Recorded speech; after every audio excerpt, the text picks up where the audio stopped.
The cargo bay of Outpost Sigma-7 was never meant to be warm. Terran Vex had learned that lesson during his first rotation as the station's chief engineer, when the heating coils failed, and he'd spent 16 hours in sub-zero temperatures repairing them. But today, the cold wasn't technical. It was the kind that settled in your bones when you found something you wished you hadn't.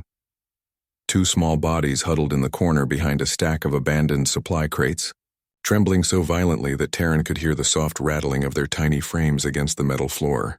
At first he thought they were rodents, some vermin that had stowed away on a cargo ship. But as his flashlight beam fell across them, he froze.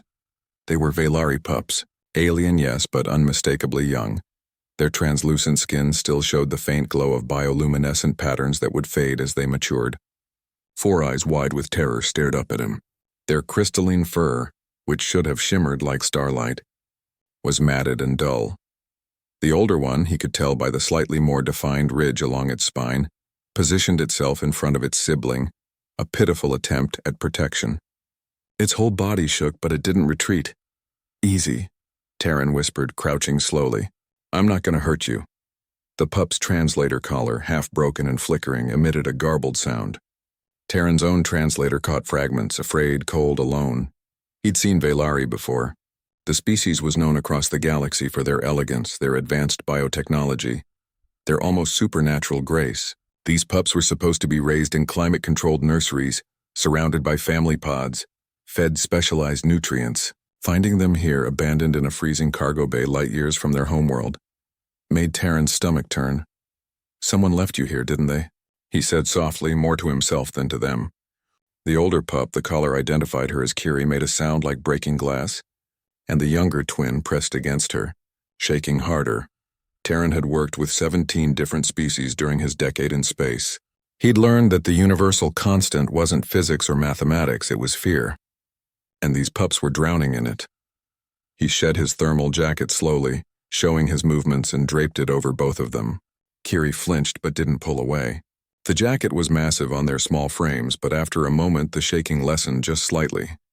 "All right," Terran said. "Here's what we're going to do.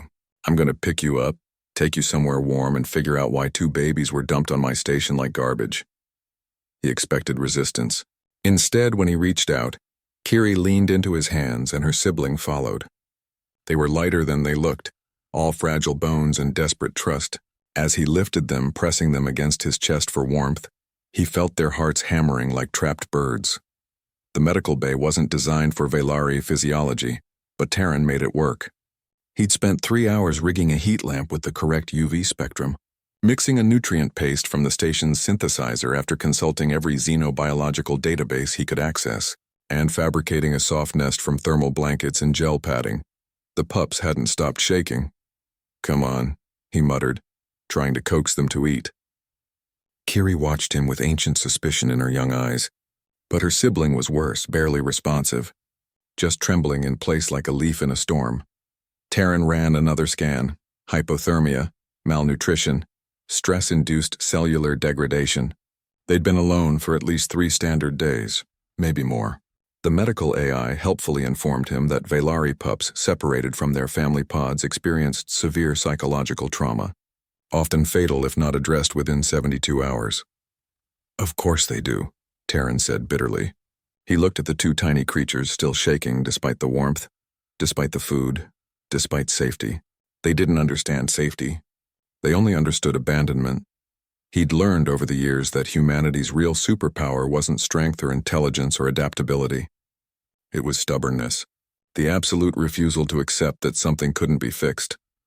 "All right," he said, making a decision that would probably get him reprimanded.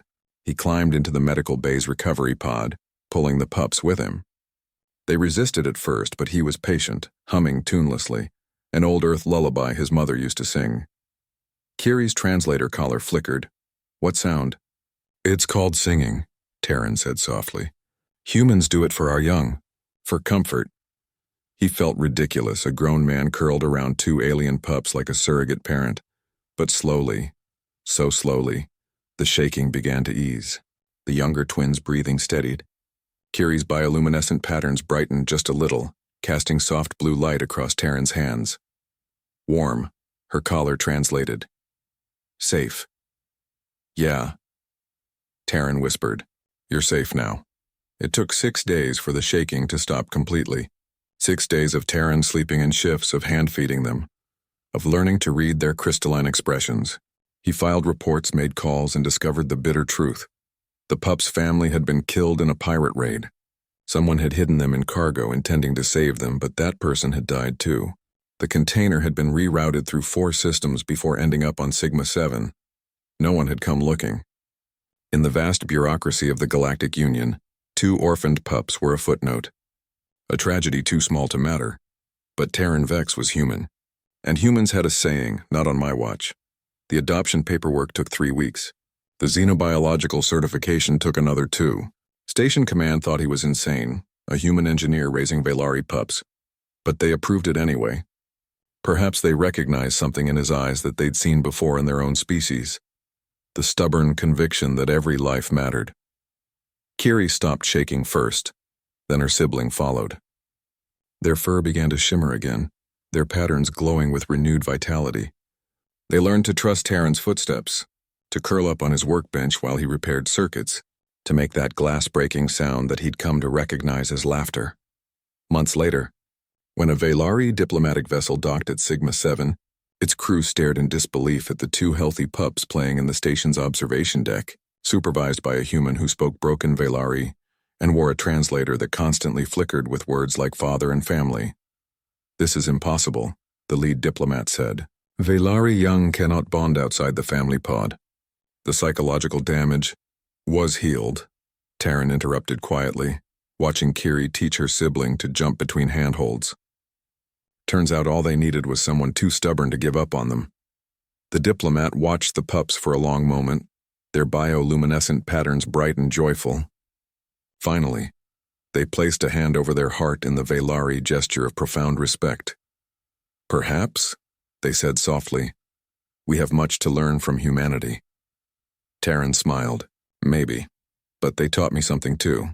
Sometimes the most important engineering project isn't fixing a machine. It's fixing a broken heart. The pup's laughter, crystalline and pure, echoed through the station, a sound no one had expected to hear again. And for the first time in years, Outpost Sigma-7 felt warm.